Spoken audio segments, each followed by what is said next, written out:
Hello everyone, welcome back.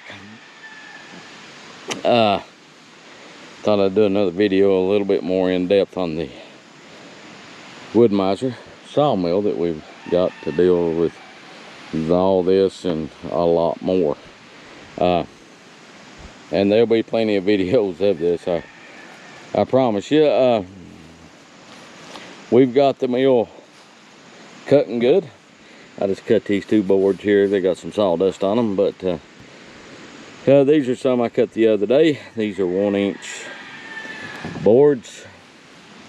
As you can see, it's cutting nice, good and true, etc, etc, etc. So first thing I done when I got this sawmill, of course I put it together. You have to assemble your track, put your sawmill head on the track, all this good jazz, and then level it up, make sure that the bed's good and true to itself, and then level to the ground, both axes, cross lengthwise.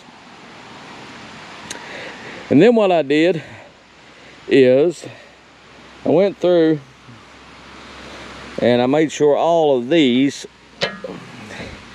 were good and square with the bunks. Okay, your log rest were good and square, 90 degrees. This angle here is 90 degrees. So I squared all them up. And the way you do that is this little bolt right here, and then you tighten this bolt here to put the tension back on them or loosen it or whatever you need to do. So that's what we done. And then what I did was made sure that my blade, it's got no tension on it right now, was parallel to my bunks. So my blade, both sides, parallel to the bunks of the mill. I wanted to make sure I'm going to be sawing quite a bit of dimensional lumber, so that's what we done. We made sure everything's done, and it is sawing very true, doing a good job, so that when my lumber comes off, the corners are 90 degrees. Now that's just a starting point on sawmill.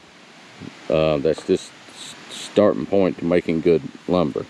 My purpose for this sawmill is primarily personal use, although with that being said, I'm not opposed and will, if you know it comes up, opportunity comes up, either sell some lumber that I saw or possibly saw for other people. And there's a lot to sawmilling, and we will talk a little bit more about that in a minute. But why did I go with the Wood-Mizer? There are several different options on these little manual mills now. So I'm not going to call any brands, but there's a bunch of them out there. You know, and they range, vary in price ranges all over the board, from relatively inexpensive to a little more pricey. The couple reasons. Number one, I'm familiar with Wood-Mizer. I ran one, like I said, 20 some odd years ago. It was a different mill than this, but I was familiar with it. And number two, although you know we never can be too sure of this statement nowadays, but you know, these are supposed to be built in the USA. So in my opinion, that carries some weight in my world. So that's why I went with the Wood-Mizer. And the Wood-Mizer dealership is about 2 hours away, nothing crazy, whatever. So that's what I done. I set it up according to the book, the manual, and all that good stuff. I've not sawed a whole lot with it. I've sawed maybe 1,000 feet of lumber so far, but I'm running a 4-degree blade. Wood-Mizer's double hard, and that one's getting dull. A double hard 4-degree hardwood blade. I'm cutting oak right now. I will try some different blades, particularly in tulip, poplar, and pine, which I've got some of that to cut as well. I will try some different blades with that. But a little bit about my background in